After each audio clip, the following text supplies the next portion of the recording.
The text came in at 2:47 a.m. Just married Kyle. You're pathetic. I stared at the screen, typed back a single word. Cool.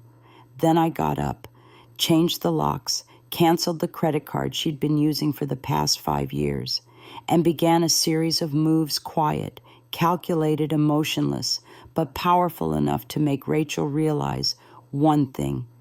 She picked the wrong man to betray. I didn't yell. I didn't beg. I simply did what Rachel never expected. I walked away calmly and left her to stumble on the very path she chose. My name is Nathan, 35 years old. For 7 years of marriage, I thought I was a decent husband, not overly romantic, but solid. I work in software engineering, earn a good income, don't gamble, don't cheat, and never let my wife go without. Every bill in the house is in my name, even the car Rachel drives every day. Rachel, my wife, is 3 years younger than me. She works in admin for a real estate company and often complained about pointless meetings, power-tripping bosses, and gossipy coworkers.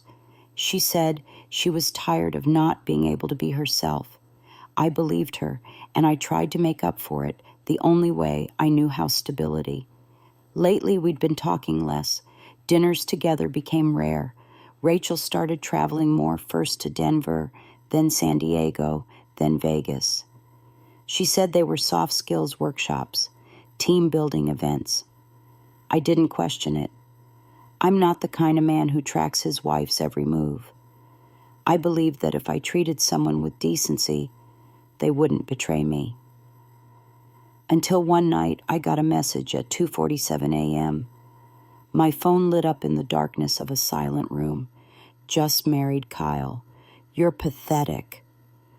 Below that line was a photo Rachel in a white wedding dress holding flowers standing next to Kyle Monroe, my coworker, a man who'd had dinner at my house twice, shook my hand, called me big bro. I stared at that photo for 10 seconds, not angry, not jealous, not even shocked, not the way people would expect, just empty. I set the phone down, then picked it back up, typed one word, cool. Then I got up. No smashing things, no phone calls, no social media rants. I did the one thing Rachel never prepared for. I responded like someone who'd been ready for this his whole life. I logged into my bank, changed every password, revoked her access to every account, her supplementary credit card, the silver one she used for dresses, spa appointments, late-night Ubers from team-building events. I deactivated it. In under 5 minutes, it became a useless piece of plastic. Next, I called a locksmith. Not just any locksmith, but a friend from college who now worked in private security. I told him I need every lock changed in under 2 hours. No old patterns, no trace. He asked one question. What did she do? I replied, married someone else. In Vegas. He was at my house in 35 minutes. Before sunrise, every lock, front door, windows, garage was replaced. The doorbell cam was reconnected. I sat in my chair, sipped a strong cup of coffee, opened my laptop, and started reviewing every asset under my name. People say breakups are about loss. But for me, everything was intact. The house under my name. The Lexus she drove every day under my name. Every savings account, every investment, even the massage chair in the bedroom, all receipts had my name on them. Rachel had never paid a dime. She always said marriage was about sharing, about partnership. I partnered by paying for everything. She partnered by planning a wedding with someone else while still living under my roof.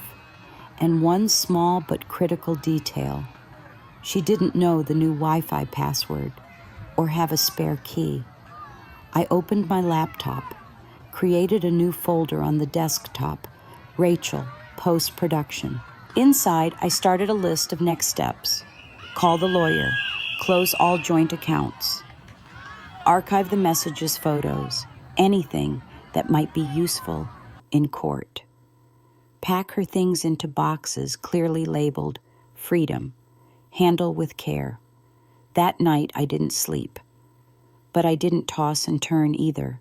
I was alert, calm, calculated, and free. Because here's the thing, Rachel was good at performing until the stage collapsed. And this time, I was the one pulling the curtain. The next morning, around 9 a.m., I was making coffee when the doorbell rang. I checked the security camera. 2 police officers stood outside, and behind them, off to the side, was Rachel. Her hair was a mess, no makeup, clutching a small purse like she'd just come from the airport. I opened the door, keeping my composure. "Are you Nathan Carter?" one of the officers asked. "That's me. What's this about?" "Your wife reported that you locked her out of the house." I nodded, then replied slowly, as if reading from a script, "She's no longer my wife, at least according to her own words." I pulled out my phone and opened the message from 2:47 a.m., showed it to the officer. "Just married Kyle. You're pathetic." Then I turned open the file drawer and handed them copies of the property deed, our old marriage certificate, and a document confirming the home and all assets were solely under my name, all neatly prepared. "This house is legally mine. She has no claim to it. And she just confirmed she married someone else." The second officer glanced at Rachel, then back at me. "Do you have an attorney?" "I do." "If needed, they'll handle everything." After a short exchange between them, they turned back to me. "You haven't violated anything. If she wants to dispute it, she needs a lawyer, not the police." I nodded. Rachel stood frozen, stunned, as if she couldn't understand why her little weepy exit and return with backup routine wasn't working. She didn't say a word, just turned around and got into the car waiting across the street. I recognized the driver, Kyle Monroe, the new groom. I smiled and closed the door, but I knew the show wasn't over yet. At exactly 3 p.m., Act 2 began. The doorbell rang sharp, persistent. I opened the door. Rachel was back this time, not alone. To her right stood Kyle, shirt, wrinkled, face tense. To her left were Rachel's mother, Denise, and her sister, Lauren. "This is my daughter's home," Denise blurted the moment the door opened. "You can't just throw her out like this." I leaned against the door frame, arms crossed. "She texted me saying she married someone else. Kyle, right?" I looked at him. "Congrats on the wedding." Kyle looked down at his feet, silent. "She has no ownership in this home, no name on any lease, no joint accounts. If anyone wants to sue, feel free to contact my attorney." That's when Rachel finally spoke, voice trembling. "I lived here for 7 years, Nathan. I have a right to reclaim what's mine." I tilted my head. "You have the right to collect your things. Clothes, shoes, a few books. They're all boxed up in the garage. You have 1 hour. If you're still here after that, I'll call the cops, this time for trespassing." "You're heartless, cold." Petty Rachel's mom hissed, face red with fury. "You're going to die alone." I shrugged. "Maybe. But at least I didn't marry someone else and show up at their house begging for my stuff." Kyle flushed, visibly awkward. I locked eyes with him. "I'm guessing Rachel didn't tell you everything, did she? All the accounts are in my name. She owns nothing. You married a woman, but didn't get a single thing she used to live with. No one said a word, just the wind and the ticking of the clock in my hallway." I stepped back half a foot and said clearly, 1 hour. Garage, no more. I closed the door. I didn't need to look to know that behind it, silence had fallen thick with bitterness. I didn't need to win an argument. I just needed them to understand one thing. This time, I'm the one holding the blade. Less than 24 hours after her defeat at the front door, Rachel struck back. And her weapon of choice, social media, Facebook, Instagram, even Twitter, sorry X, lit up with her new posts. 7 years with a controlling, manipulative man who crushed every dream I had. I was isolated from family friends. He never hit me, but his silence cut sharper than any knife. Women deserve to speak. I didn't leave my husband. I escaped a mental prison. She wrote like I was some hybrid of Charles Manson and Christian Grey, minus the sex appeal. Unfortunately for Rachel, she forgot one thing I archive. I don't post grocery hauls, I keep receipts, the real kind. I pulled a few choice texts from her own phone messages that still reeked of self-interest. Can you cover my visa this month? I'll take you to sushi buffet after as a thank you. My living ATM. There's a conference in Palm Springs next week. Can I use the Amex, please? Once I marry Kyle and transfer the condo into my name, I'll split 5% profits with him. Better than being stuck with an old guy like you. I posted them all. No commentary, just one caption. She says I'm manipulative. I say I keep transaction history. The fallout, Rachel's post had over 300 shares. 1 hour later, down to 27. Mine, 3,000 plus, likes 200 comments. And a few trending hashtags, dry ATM, Rachel withdrawal, plan 2025, soft launch, my ass. People started untagging themselves from her posts, unfriending, unfollowing. An anonymous account reposted an old story of Rachel showing off her engagement ring, captioned, "Who buys a diamond ring and still makes you pay for your own coffee?" No major news outlet picked it up yet, but the local neighborhood Facebook group exploded. Who knew sweet Rachel had that kind of heat? She called her ex-husband a human ATM and now wants his house too. And then came the peak of it all. Kyle's mom called me. Mrs. Monroe, 64, former high school principal, and clearly still fluent in command voice. Nathan, this is Kyle's mother. May I speak with you for a moment? Of course, ma'am. But if you're calling to ask me to give Rachel another chance, I'd suggest rethinking that. I'm not taking sides.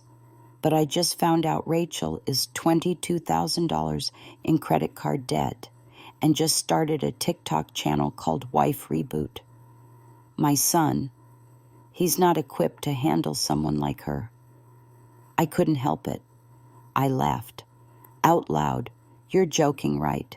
No, Nathan. I'm asking if there's any way to get her back to her old life, you the house, whatever, I'd be grateful. With all due respect, ma'am, I've changed the locks, changed the safe code, changed the Wi-Fi password. Hell, I even changed the habit of opening the door for people. Do I sound like a man who wants her back? She sighed softly, like she understood. You're right. Wishing you peace, Nathan.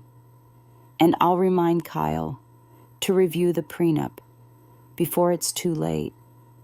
And that's when it hit me. You don't always need revenge. The truth finds its way into the light all by itself. And Rachel, she became a walking cautionary tale. Not everyone who cuts off your ATM is heartless. Sometimes they just got tired of setting themselves on fire to keep you warm.